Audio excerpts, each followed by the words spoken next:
Hello, Belvedere. Mayor Mike here. Hope you're all doing well today. Today, Jen Jacky is back with me, and there have been some really wonderful things that have happened this week. Isn't it great? We're going to hear some good news for a change, particularly about organizations that are stepping up in the community to help with the projects that Jen has worked so hard on to put in place. So I'll let Jen do the talking about this because she's the one who made all of this happen. Jen? Thank you. So we're really excited. We are continuing to do emergency child care.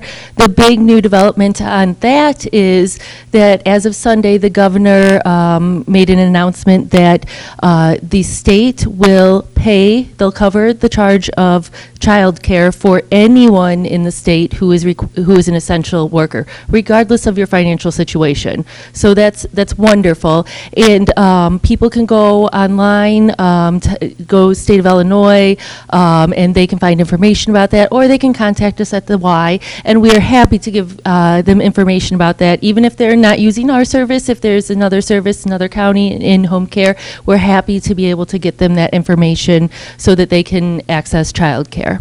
But I just wanted to talk to you about how wonderful it's been with the community and that sort of thing. We're so lucky. Last week I was on here and we were talking about how we're going to do an Easter egg hunt. Well, unfortunately, the IOU Club can't have their Easter egg hunt this weekend, or last weekend, I guess. But they donated some of the eggs to have an Easter egg hunt for the kids at the Y. So it still went to good use. The kids just did it probably like half an hour ago. They had a blast doing it. Beyond that, Maureen Catellis with McDonald's has graciously offered to provide Happy Meals once a week for the kids in care. Janet Paulson with Twin Towers is purchasing board games for the kids because we can't switch back and forth between the rooms with any of our supplies. It's been amazing to see the support in the community, and we are so thankful to be part of it.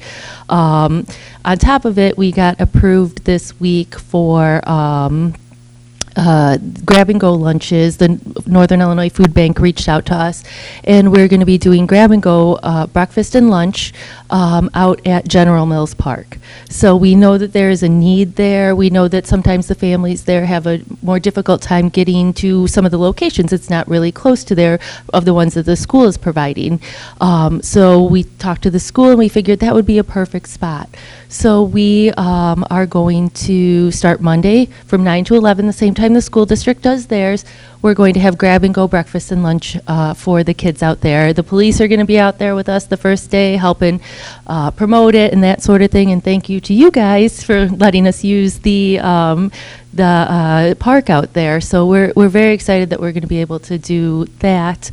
And then the school district has been a wonderful partner to us too. They are providing breakfast and lunch to the kids in our care as well. So it's just, I don't know, I just wanted to share how wonderful it is to see everybody just coming together and seeing the good in everybody in the community.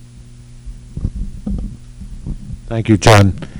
It's obvious we're entering a new phase of this crisis with our first casualty, our first death in Boone County. At the same time, things are the fog is clearing, and there's starting to be a little clarity as to the different programs that we offered to businesses at the state and the federal level, and where we can access materials and supplies. I heard today we got a big shipment of PPE, and I will say this, people are reaching out and helping one another deal with these things. So, while we fully expect that we will have more sick people, and unfortunately we may have more people who succumb to this, at the same time, I think as a community, we're starting to figure it out, and we're figuring out how do we solve the issues of making sure everybody has a meal, and how we get our kids taken care of every day, and how we have meetings, Zoom, challenges necessitate people to respond one way or another. And you can either run and hide, or you can get on the front line and you can work together to try to solve the issues. And I'm happy to say that I'm associated with a whole lot of really terrific people in this community that are doing just that. They're stepping up. They're helping to solve the most difficult issues that we have, and we will get through this thing together, and hopefully sooner than later. But I would also say, we have our blessed Easter coming up. We need to still follow rules of social distancing as much as we want to gather with members of our churches, etc. The sooner that we embrace all of the distancing rules and try to be as faithful to those as we can, the sooner we're all going to be able to be in church together again. I really think that people who have not been affected by this, who don't have a family member, who are not on the, who's been affected, who are not on the front lines as a nurse or as a doctor or as a first responder, don't yet really have a grasp. But we can make this thing flatten out. I've seen some of the statistical curve analysis things that have been going on this week, and I've looked at them long and hard, and I've seen how that helped in other situations as their peak started to approach. So I said all that to say this. Thank you, Belvedere.